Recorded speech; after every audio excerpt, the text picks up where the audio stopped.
വണ്ടിയിൽ ഒരു തുള്ളി പെട്രോൾ ഇല്ല. ഞാൻ ശ്രദ്ധിച്ചിട്ടുണ്ടായില്ല ഈ സംഭവം.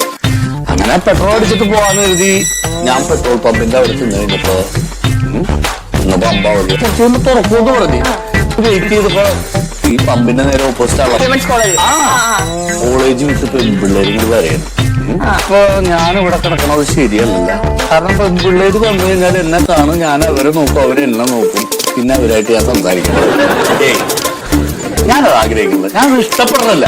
എനിക്ക് എന്റെ വീട്ടിൽ ഇനി ഞാനൊന്നും നോക്കിയില്ല. വണ്ടി സ്റ്റാർട്ട് ചെയ്ത് എവിടെയെങ്കിലും പോയി കിടക്കട്ടെ എന്ന് പറഞ്ഞ് പോയി ഒരു 5 കിലോമീറ്റർ കഷ്ടിച്ച് ചെന്നില്ല. വണ്ടി ഒരു ഓട്ടോന് കൈ കാണിച്ച് 5 കിലോമീറ്റർ അപ്പുറം വേറൊരു പെട്രോൾ പമ്പ് ചെന്ന് കഴിഞ്ഞപ്പോഴേ അവന്മാരോട് കുപ്പിയിൽ പെട്രോൾ അടിച്ച് തരില്ലെന്ന്.